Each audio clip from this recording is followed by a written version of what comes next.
수준 높은 AP 수업, 철저한 GPA 관리, A1 인스티튜트. 안녕하세요. 요즘에 저희 무료 문제풀이 플랫폼 솔풀 개발에 좀 박차를 가하고 있고, 그리고 저희 학원 확장 이전 문제에 좀 집중을 하고 있다 보니까 영상 업로드가 좀 늦어졌는데요. 이제부터는 제가 양질의 정보를 전달하는 것과 제 인사이트를 전달해 드리기 위해서 자주 영상을 업로드하려고 노력해 보도록 하겠습니다.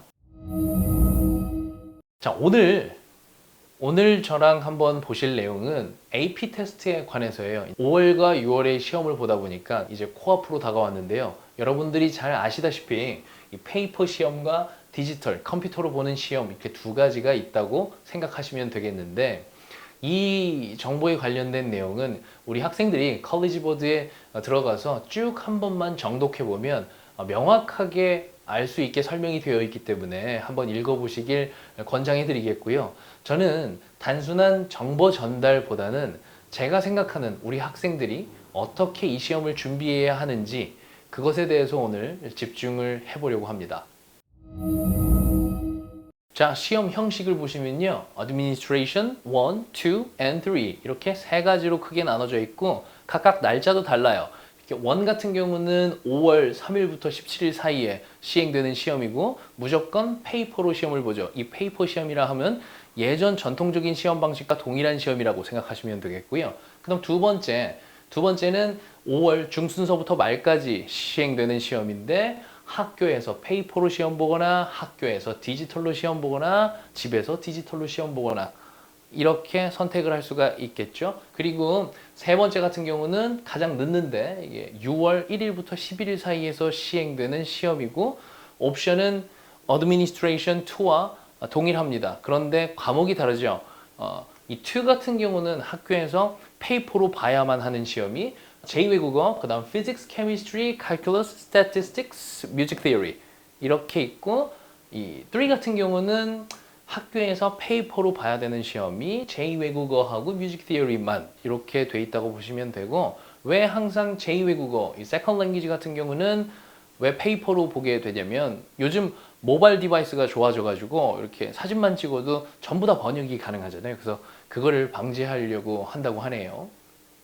자, 보시면 이것들을 우리 학생들이 전부 다 선택을 할 수 있는 것이 아니고, 학교가 어떤 어드미니스트레이션인지를 선택할 수가 있는 것이고, 학생은 그 학교에서 선택한 방법을 무조건 따라가야 되는데요. 학생이 선택이 가능한 경우는 이런 경우예요. 학교가 꼭 하나의 것만 선택을 할 수 있지는 않거든요. 예를 들어서 우리 학교는 어드미니스트레이션 2하고 3하고를 동시에 채택을 하겠다. 이렇게 하면 학생 입장에서 예를 들어서 뭐 케미스트리 시험을 본다 그러면 Administration 2 같은 경우는 학교에서 페이퍼로 볼 수 있겠지만 3에서는 집에서 디지털로 볼 수가 있기 때문에, 그런 경우에는 우리 학생이 이 둘 중에 어떤 것을 할지 선택을 할 수 있겠다, 이렇게 아시면 되겠습니다.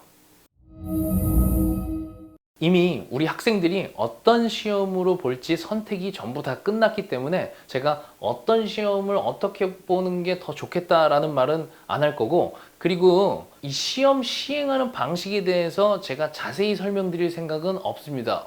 우리 학생들이 어떤 식으로 준비하는지에 초점을 맞출 거기 때문에 이 설명들은 그렇게 자세히 하지 않을 거라는 거. 사실은 우리 학생들이 바꿀 수 있어요. 지금 뭐 예를 들어서 제 설명을 듣고, 나는 이거 페이퍼로, 피직스를 페이퍼로 시험을 신청을 했었는데 나 이거 그냥 디지털로 바꿔야겠다 하는 거를 원래 4월 1일까지는 할 수가 있는데, 학교에서 행정적으로 복잡해지기 때문에 불가능하다고 아마 나와 있을 거고, 지금 요청을 해도 아마 학교에서 안 바꿔줄 겁니다. 네.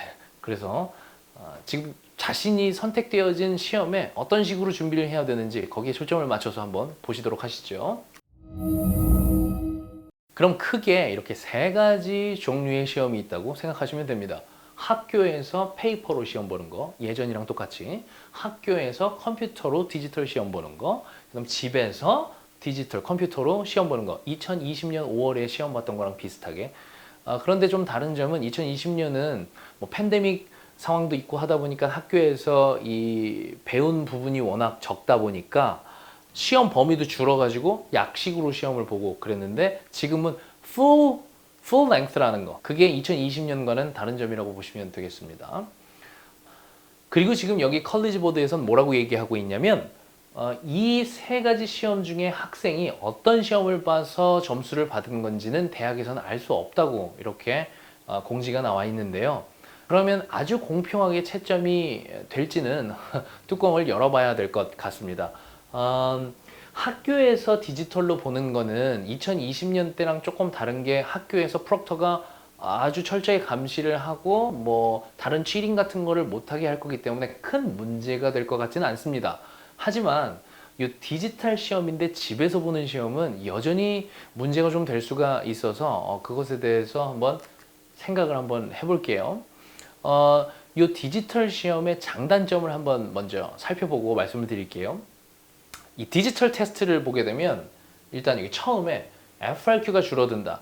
이게 모든 과목에 해당되는 건 아니고 몇몇 과학 과목들 이런 거 보면 FRQ 문제가 원래 보통 5문제에서 6문제 뭐 이런 식으로 나오는데 이 디지털 테스트를 보게 되면 FRQ 문제가 줄어든다.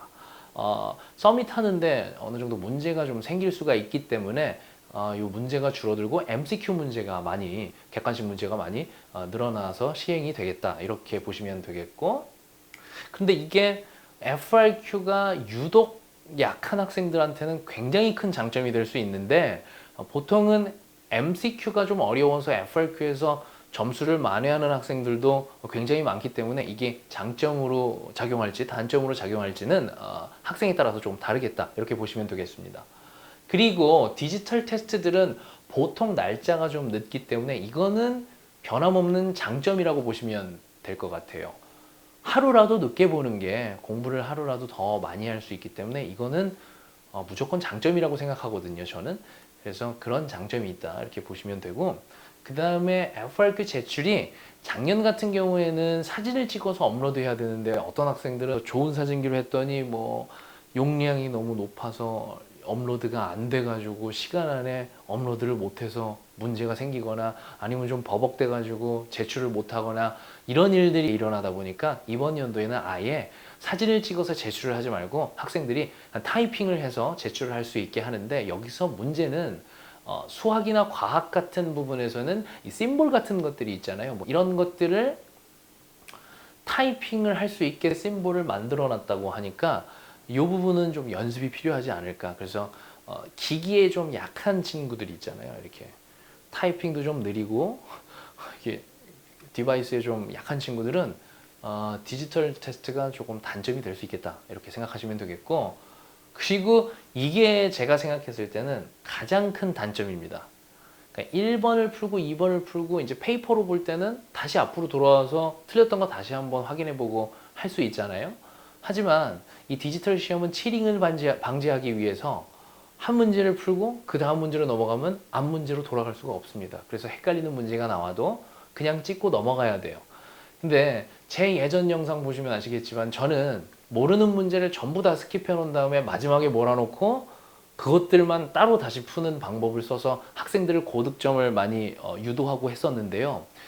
근데 그 권법을 쓸 수가 없어요. 그래서 디지털 테스트를 보면 앞으로 못 돌아가는 거는 확실히 단점이겠다 이렇게 보시면 될 것 같아요. 제가 여기서 또 말씀드리고 싶은 거는 2020년도에 엉망으로 시험이 진행이 됐거든요. 우리 AP 테스트가. 그 이유가 치팅을 많이 하고 뭐 서밋 하는데 문제가 생기고 이렇다고 컬리지 보드는 생각을 하고 있어요. 그래서 이번에 공지가 어떤 식으로 나왔냐면 집에서 디지털로 시험을 보면 프록터가 없기 때문에 이렇게 감시하는 사람이 없기 때문에 치팅을 할 위험이 있어서 우리 문제들은 검색을 하거나 어디 책을 뒤져봐서 풀 수 있는 그런 문제가 아닌 종류의 문제들로 냈다. 이렇게 나오고 있는데요. 그런다고 치팅을 방지할 수가 없습니다. 왜냐면 2020년 때 우리 잘 못하는 학생들이었는데 고득점 받은 학생들 있죠. 그 학생들이 대부분 치팅을 어떤 식으로 했냐면 뭐 서칭을 하고 이런 거 그럴 시간 없었습니다. 그런 것을 한 게 아니고 다른 사람을 데려놓고 옆에서 잘하는 그런 사람들을 놓고 시험을 보다 보니까 그러니까 대리 시험이랑 비슷한 거죠. 그러다 보니까 점수가 매우 고득점이 나온 학생들이 많았던 거거든요. 그렇기 때문에 이번 연도에도 그런 식으로 치링을 하게 되면 막을 길이 없어요. 우리 컬리지 보드에서도. 근데 제가 장담하건대 그런 식으로 고득점을 받은 학생들은 대학 입학에 떨어질 뿐더러 혹시 운이 좋아서 대학에 붙더라도 사회에 나가서도 무조건 부적응할 겁니다. 하지만 그걸 막기는 어렵겠다. 그런 리스크가 좀 있다고 보시면 되겠습니다. 제가 아까 설명드리면서 Administration 1, 2, and 3 전부 다 다른 시험일 거라고 했잖아요. 그럼 그 같은 과목인데도 세 개가 다른 시험을 봤기 때문에 이것을 제대로 한 번에 모아서 채점을 해야 되는데 그걸 어떤 식으로 평가를 하게 될 거냐면요. 자, 이건 그냥 예입니다. 예. 자, 예를 들어서 페이퍼로 시험을 봤다고 했을 때, 자, 여기 점수 분포가 빵점서부터 100점이라고 환산을 했다고 가정을 해봅시다. 페이퍼로 본 학생들 중에서 25등에 해당하는 학생, 자, 1등부터 100등까지 놨을 때 25등 정도에 해당하는 학생의 점수를 이렇게 표시를 하고, 그 다음에 75등 정도 한 학생의 점수를 여기다 표시를 하게 되는 겁니다. 그리고 이 디지털 시험 같은 경우도 앞에서 25등 하는 학생의 점수, 뒤에서 75등 하는 학생의 점수 이렇게 놨다고 가정을 해보겠습니다.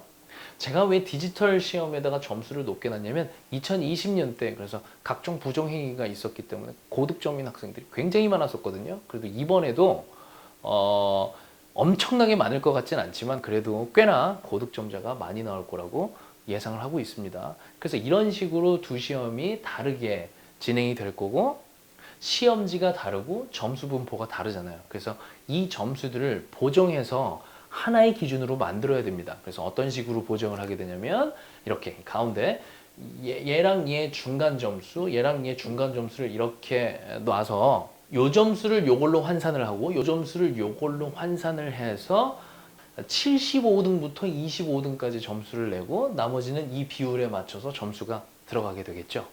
근데 이제 세 가지 시험이니까 세 개를 이렇게 할 거예요. 근데 세 개를 제가 한 번에 보여드리면 너무 헷갈리실까봐 두 개를 예를 들어서 이런 식으로 문제가 보정이 될 거다. 그러니까 여기서 알 수 있는 부분이 무엇이냐면요.